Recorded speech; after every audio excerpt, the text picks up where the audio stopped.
Mardlar unutilmaydi. Aliqulov Egamberdi Karimovich 1963-yil 4-aprel kuni Samarqand viloyati Pastdarg'om tumani Qozoqnayman mahallasida tug'ilgan. 1985-2002 yillarda ichki ishlar organlari tizimida xizmat qilgan. Serjant Aliqulov Egamberdi Karimovich 2002-yil 27-avgust kuni xizmat vazifasini bajarish vaqtida jarohatlangan va olgan tan jarohatlari tufayli halok bo'lgan. Xizmat davrida samarali natijalarga erishgani uchun a'lo xizmatlari uchun ko'krak nishoni bilan taqdirlangan.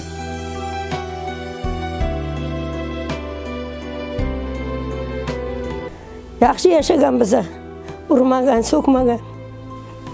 Balalarga ham mehribon edi. Aka-ukalarga ham mehribon edi. Qarindoshlar, qo'shnilarga ham o'rtoqlari juda ko'p edi.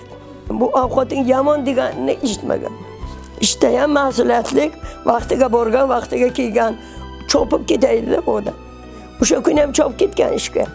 Odamlar aytadi, hamshalik, to'xta birga boramiz desa ham deydi, chopib ketdi u odam deydi.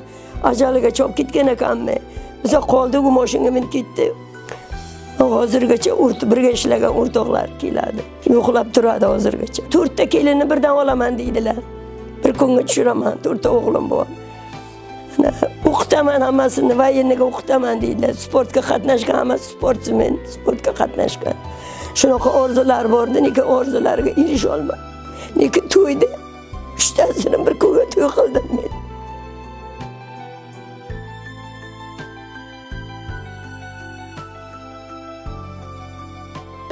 Akam yaxshi inson edi.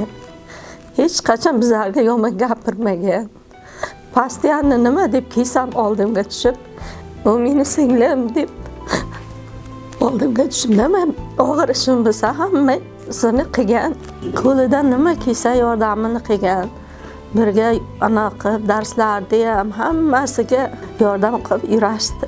Husn-xatlari juda ham chiroyli edi. Akamni shunday yaxshi qilib yozaydi. Bir tekstda chiqasdi-da yozuvlar. Ustozlari maqtashdi. Kitob o'qishlarda yaxshi ko'raydi. Ruboblar cholib bizlarga o'ynatasidi. Ana bizlar bolaligimizda cholib beraydi, o'ynanglar deb qaniydi hozir bo'lsa. Akamni mehriga to'ymaganmiz, juda yosh bo'lganmiz bizlar.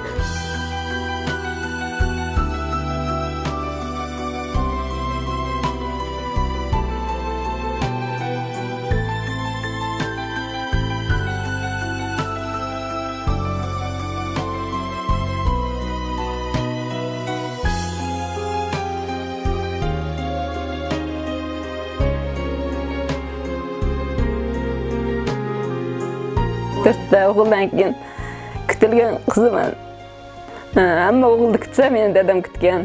Qiz bo'lganga hamma yoqqa bayram qilib bergan, to'y qilib bergan. Keyin do'konga olib bor buni desa, akamlar olib borardi aldab, keyin arzon narsani olib berib qo'limga qo'yardi. Keyin dadam kelgandan keyin nima olib berdi senga qizim desa, "Birini nima olib berdi" desam, "Sizlar aldabdi meni qizimni." Hammasini stress deb qaysi birini uraydi.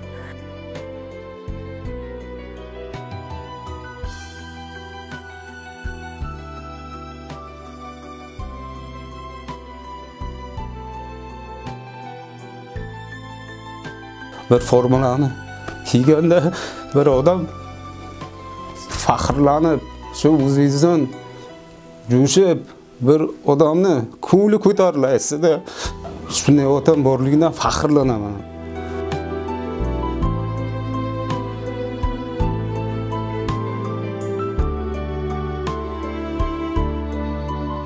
Egamberdi Aliqulov shu qisqa umri davomida asrlarga tatigulik ishlarini amalga oshirib ketdi. Uning porloq xotirasi qalblarimizda mangu yashaydi.